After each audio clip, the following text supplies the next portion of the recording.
Hey, it's Jocelyn. Welcome back to my channel. Hopefully it's not too windy out here. We're putting on our reading glasses because today I'm sharing 7 books that have changed my life in one way or another. I made myself a little cocktail. I'm 21 now. It's really good. Oh, hi girl. Clover's joining us.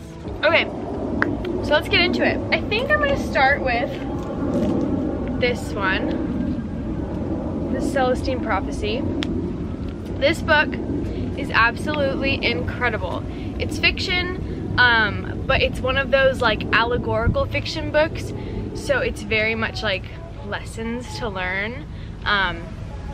It's by James Redfield. He has several others. I'll read you the little blurb at the top. It says, in the rainforests of Peru, an ancient manuscript has been discovered. Within its pages are 9 key insights into life itself. Insights each human being is predicted to grasp sequentially, one insight then another, as we move toward a completely spiritual culture on Earth. So his other books are like the 10th insight, the 11th insight, and so on. But this book was so captivating. I literally want to read it like every day. I don't even know how else to describe it other than like it's phenomenal. It's like it follows this man who kind of is lost in his life, and he has all these like very strange events happen that are pushing him to follow this manuscript. So then he goes to Peru, like I said, and it just like everything unfolds so just serendipitously, and it's beautiful. And it's not like all rainbows and butterflies, like there's lots of trials and tribulations that he goes through, but it's so good. I think about this book like almost every day. That's how good it is. Number 2 is the Dharma Bums by Jack Kerouac. If you don't know Jack Kerouac, you should. I love him. But this book will make you want to travel the world and be a Dharma Bum. So on the back it says, the book that turned on the psychedelic generation. Now this isn't a book about psychedelics, but I have a recommendation for that too, but it's not one of my top books. It's a barrier smashing novel about 2 rebels on a wild march for experience from San Francisco's swinging bars to the top of the snow-capped Sierras. Here are the orgiastic sexual sprees, the cool jazz bouts, the poetry love-ins, and the marathon binges of the kids who are hooked on sensation and looking for the high, the Dharma Bums. It's just fantastic. It was a really quick read. It's a little bit kooky to read, like a little bit like, the writing style is just kind of different. It's just like, there were some pages that I read in this that just made me like sit and think like, oh my god, this is the most beautiful thing I've ever read in my life. The main guy is Ray, and he's like a little bit lost. He's kind of just meandering through life, but he kind of like wants more. But he's very much influenced by like Indian philosophy and just Eastern ideas in general. And then he meets Japhie, and Japhie is quite the character. He is like very eccentric, a poet, just kind of like a jack of all trades a little bit, and he's like a guru kind of to Ray. But it's just like their journey through, I don't know, it's beautiful. Shifting gears a little bit, I have The Immortal Life of Henrietta Lacks. I have a library thingy over that. But this book was actually assigned reading in one of my like intro biology courses. It's about science, but it's also not. So if you know anything about genetics, you probably know about the HeLa cell line, I think is how you would say that. I read this a while ago. But it's named HeLa after Henrietta Lacks.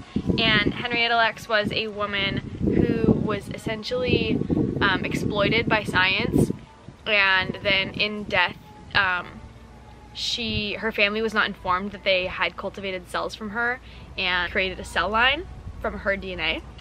The family was very uneducated, and so when they first heard of this, they thought that they had created like a clone of Henrietta. And so anyway, the author kind of explains the science of it, interviews different scientists that took action to inform the family, and she interviewed a lot of the family that kind of explained to them what was actually happening, and they explained what they thought and how it affected them. It's just a really interesting way to learn about science and society and how they interact, and how like the mistrust in science has been cultivated to a fault, and kind of just shows like why people might be wary of science and why you should maybe be wary of some science. It's just an interesting perspective on science and culture and educational differences. Very interesting, very informative. I'll read you the back. Her name was Henrietta Lacks, but scientists know her as Gila. Born a poor black tobacco farmer, her cancer cells, taken without her knowledge, became a multi-million-dollar industry and one of the most important tools in medicine. Yet Henrietta's family did not learn of her immortality until more than 20 years after her death. With devastating consequences, balancing the beauty and drama of scientific discovery with dark questions about who owns the stuff our bodies are made of, The Immortal Life of Henrietta Lacks is an extraordinary detective story in search of the soul and story of a real woman whose cells live on today in all four corners of the world. Okay, the last physical book I have, the other two, I had the physical versions and they were so good that I loaned them to other people, but now I have them on Audible, so I can listen anytime I want. So this book I had heard so much about. I didn't really understand the draw, but I found it in a used bookstore and I picked it up because it was only like it was $9. This is The Artist's Way. It is, I haven't finished it, but it's a very, very good book. It's more like an instruction manual than like a story or anything, but it's kind of filled with stories about the author and how she created this. But if you've ever heard of morning pages, where you wake up and you write stream of consciousness 3 pages, that comes from this. The Artist's Way, it says a spiritual path to higher creativity. Is there anything else? The Artist's Way is the seminal book on the subject of creativity. An international bestseller, it has inspired millions to overcome the limiting beliefs and fears that can inhibit the creative process, perhaps even more vital in today's cultural climate than when it was first published nearly 2 decades ago. It is a powerful, provocative, and interesting work. In it, Julia Cameron, who's the author, takes readers on an amazing 12-week journey to discover the inextricable link between their spiritual and creative selves. And so, it's basically, I'm not doing this book completely correctly because I'm not doing it as like a 12-week thing, because I'm just reading it as I please, kind of. It's kind of like a workbook if you think about it like that. And she explains lots of things about kind of rewiring your creativity. Everyone is creative, and creativity is so closely tied to like your passions and your happiness. And many of us that don't have like a straightforward creative career or passion don't usually work on things that are involved in this book. I think it's a great book for anyone that is feeling stuck, or like they are missing something, they can't figure out what to do. Maybe you're feeling trapped too, I don't know. I think it's really good for anyone looking to tap into their creativity. That book, The Artist's Way, very good. Okay, the next two, and I might even add another because I just thought of it. And these two I feel like are the classic like spiritual people books, okay? The first one I'm gonna talk about is The Alchemist. I know a couple people that actually really don't like The Alchemist, and I think that's because it's a little bit of a slow story. So The Alchemist is a little bit like the Celestine Prophecy. It's like a parable, fiction, but very real. And it follows this boy who's a shepherd, and he wants more. And you know what? I think there's a theme in all these books. Everyone wants more. well, he's a shepherd, and I think it starts that he's like having dreams or something about this treasure. And so he goes out in search of it. He goes, I think, to Africa from Spain, maybe. It's been a while. And he just learns all of the most important lessons about life.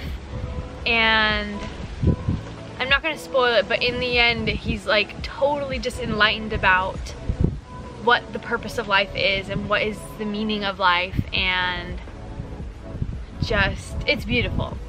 But it is a little bit slow.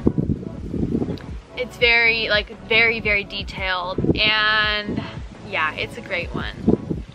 And then the last official book is The Four Agreements. I think this book needs to be read by literally every single human being on the planet. It is by Don Miguel Ruiz, I believe, and it's a book of Toltec wisdom, which Toltec are like an ancient, it's like an ancient civilization. I think of it as kind of like the Maya or the Inca and stuff like that, but don't quote me on that. That's just what I think of. And so it starts out with this little blurb about, it's like a Toltec legend or something, about the smoky mirror. And the story is saying, if you remove the smoke from the smoky mirror, you realize that it's just you, and that you are everyone. It's a little bit of like a we are all one moment there. But then the Four Agreements themselves, it's a pretty short read, and the Four Agreements themselves are, oh good lord. Okay, so the first one is be impeccable with your word. So it goes on to explain like how you can do that and how you can basically only say things you mean, speaking with integrity, that sort of thing. The second one is don't take anything personally, which I find to be the hardest. Because when you think about it, when you do anything, it's more about you than it is about somebody else. It's about how they made you feel, not about how they feel about you. So it says what others say and do is a projection of their own reality. When you are immune to the opinions and actions of others, you won't be victim to needless suffering. The third one is don't make assumptions. This is another hard one that you don't even realize that is so like ingrained as a belief in you. But when you stop making assumptions and you communicate, it's interesting, they're all like pretty closely tied together. So when you stop making assumptions and you know that it's not about you, because you don't take it personally, and you're impeccable with your word in your communication, and you ask like, what do you mean by this or whatever, instead of assuming the worst, then either you can be told what they actually meant or what actually is the case, or you can kind of expose to somebody that they're being rude. And then the fourth agreement is always do your best. So it kind of, the book wraps up and he's like, these three agreements here are very, very, very hard, and you've been trained your whole life to not rewire that and to follow that and believe that and whatever. The end is just saying it's hard, but do your best and live your life with these agreements in mind, and your life will be happier. The final honorary book that I'm going to include is The Miracle Morning by Hal Elrod, and it's like a self-help book that just teaches you how to start your mornings in the most magical, beautiful way. I try to do it every morning. It's also a documentary, if you don't want to read it. But I would say the book is a lot better. I watched the documentary first and then I went and read the book. It just teaches you how to start your day in a way that's gonna make the rest of the day just like easier and happier, more positive, but it's very fun. I like the book a lot. There's lots of really good quotes in it too. I love a good quote. That is gonna wrap it up here. I hope you guys enjoyed. I hope you read some of these books. If you do, tag me in your stories on Instagram or something, or just send me a message. It would also be really cute if like a book club sprung from this. No pressure. I hope you guys enjoyed this. Comment your favorite books below. I'm always in the market. Remember to share your books, thrift your books, donate your books, and shop from local bookstores. Those are my other tips. Okay. I hope you have a wonderful day, and